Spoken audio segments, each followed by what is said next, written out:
everyone, and welcome to Room 120 News, your place to find out everything that's going on in our school and in our classroom this week. Please just remember to check and sign your child's homework folder nightly and to be sure to leave that in the folder. Also, please be sure to leave your child's reading fluency homework in their folder as well, and try to complete that each night of the week. There is a reward for your child if they are able to get all 4 nights of the fluency homework finished. So please just help encourage them to do that. We are seeing some great growth in reading fluency, and I think that part of that is what we're doing at school, but a big part of that is the home connection with doing that fluency homework as well. We are in need of snacks for our classroom. Thank you to everyone who donated snacks this past week, but if you are still willing to donate snacks, we will gladly accept any donations that you may want to offer. Mark your calendars for Tuesday, March the 5th, which is this coming Tuesday, as there will be no school for students in observance of Election Day. Schools, including our schools, are used for polling sites, and in order to maintain the safety of our school and our students, New Hanover County has decided to make that day a teacher work day just to make sure that all students are kept safe. And then finally, for this part of the news, this Wednesday, March the 6th, is our Spring Picture Day. It will also be the day that your child is in the class picture.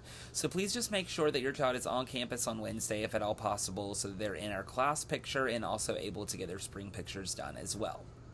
Up next is Looking Ahead, where you will hear all the things that are going to happen in the future of our school and in our classroom.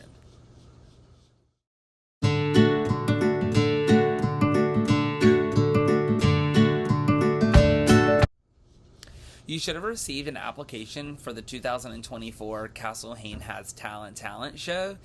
Those applications are going to be due back on Monday, March the 18th. So we would love to see some of our class display their talent at our talent show this year. And if you are interested in your child participating in the talent show, please fill out and return that application to school by Monday the 18th for their audition time to be selected. And then finally, mark your calendars for Wednesday, March the 20th, as we are having a family bingo night at Castle Hayne. This is going to serve as a fundraiser for our Teacher Appreciation Week. So please be sure that if you're interested in coming, that you return the RSVP form and whatever method of payment you're choosing to pay with to me, so that I can get it to the office as soon as possible. Again, it is acting as a fundraiser from our PTA, so we would love to see you out. I think it's going to be an amazing time. I'm the one that's calling the bingo numbers, so I'll be there, so it's going to be super, super fun. Up next is Curriculum Corner, where you will hear all of the things that your child is going to learn in the classroom this week.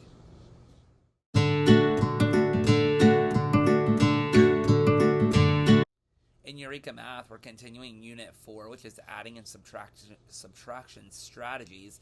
So students are learning the standard algorithm of regrouping or carrying the next 10 and the next 100, along with a place value chart with adding, and they will also be learning about regrouping with subtraction as well. Another term for that is kind of not in education right now is borrowing. So we don't really borrow, we regroup, or we do make an exchange. So students are going to be learning those strategies coming up this week in Unit 4.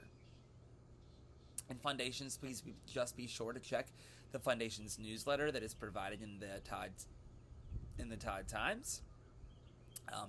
If you're unsure what group your child is in, please just let me know, and I'll be glad to let you know what group that you should be looking at. In reading, we're starting a unit on poetry this week. So students are going to be learning about elements of poetry, different types of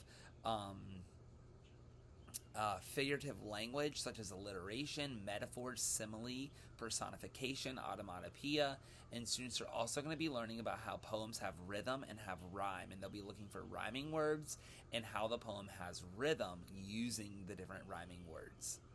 And then we're starting our next social studies unit this week, which is on supply and demand. So students will be learning about how in a functioning society there is a need for a supply, but there's a supply, but that supply is driven by the demand for whatever the product may be.